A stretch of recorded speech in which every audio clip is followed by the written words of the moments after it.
Today, we're diving into the microscopic world that's all around us. And actually, even inside us. Yep, we're talking about germs, but probably not in the way you're used to thinking about them. We're going to meet our invisible neighbors and hopefully see them in a completely new light. So, let's just ask the big question right up front. Are all germs out to get you? I mean, you hear the word germ, and your mind immediately goes to getting sick, to danger, right? But is that the whole story? Is it really us versus them all the time? Well, here's the big reveal. Get this. Scientists estimate that a staggering 99% of all the microbial species on Earth don't cause disease. That's right. The vast majority are either totally harmless or, as we're about to find out, absolutely essential for life as we know it. Okay, so with that bombshell of a fact in mind, it's time to kind of redefine our relationship with this invisible world. Let's really meet our microbial neighbors and find out what they're actually up to. First things first, the word germ isn't really a scientific term. It's more of a catch-all, a nickname we use for any microscopic organism. The proper term scientists use is microbes, and they are literally everywhere, in the air we breathe, in the soil, and, yep, all over our bodies. And far from being our enemies, most of these microbes are the planet's unsung heroes. I mean, they're crucial for helping plants grow, they act like the world's recycling crew by breaking down nutrients, and here's a mind blower, they're responsible for producing about half of the oxygen we breathe. Half! Now, this isn't just about the world out there. This gets personal. You're not just a person who has microbes on you. In a very real sense, you are a microbiome, a living, walking, talking ecosystem. Think about it. Living in and on your body right now are trillions of bacteria. That's your personal microbe team. And they're not just passengers, they're active partners. They help you digest your food, they produce essential stuff like vitamin K, and they even help train your immune system, acting like a tuning fork to help it tell the difference between a friend and a foe. So, who are these main players in the microscopic world? Well, generally, when we say microbe, we're talking about 4 major categories. Let's meet the family. Okay, quick breakdown. First, you've got bacteria. They're single-celled and have been around forever. Many are great, like the lactobacillus in your yogurt. Then there are viruses, basically just little packets of genetic code that need a host, like us, to make more of themselves. Next up, fungi. That includes helpful things like the yeast that makes bread rise, but also not-so-fun stuff like athlete's foot. And finally, you have parasites, which live on or inside a host to survive. You know, viruses are especially weird. Some scientists don't even consider them fully alive because they can't reproduce on their own.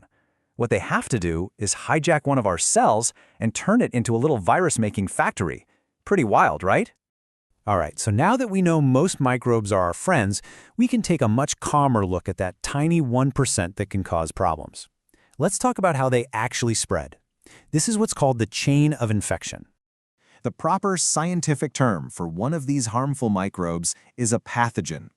An infection is basically what happens when a pathogen manages to get inside a person who's susceptible to it and starts causing trouble.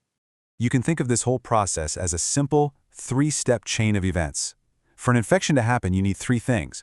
First, a pathogen has to exist. Second, it has to have a way to travel. And third, it has to find a doorway or an entry point into the body. That's it. So how do they travel?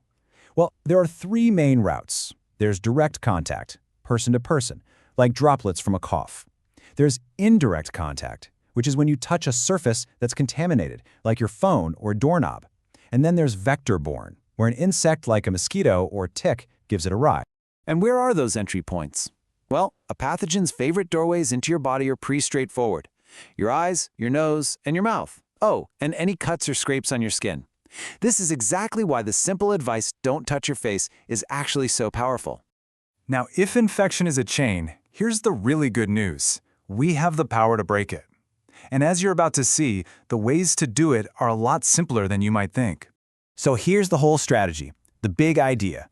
The goal isn't to wage some impossible war on all microbes or try to live in a sterile bubble. The smart, effective strategy is to just focus our efforts on breaking one of those 3 links in the chain of infection. And what is the #1 single most effective way to do that? I know you've heard it a million times, but it is just that important. Good old-fashioned hand washing. It is without a doubt the most powerful tool we have. And here's why it works so well. It's not about killing everything. It's about simple mechanics. The soap and water work together to physically lift those traveling pathogens, the transient germs, right off your skin before they have a chance to find an entry point. You are literally just washing them down the drain. Simple as that. So here's your simple toolkit. Number 1, wash your hands with soap and water.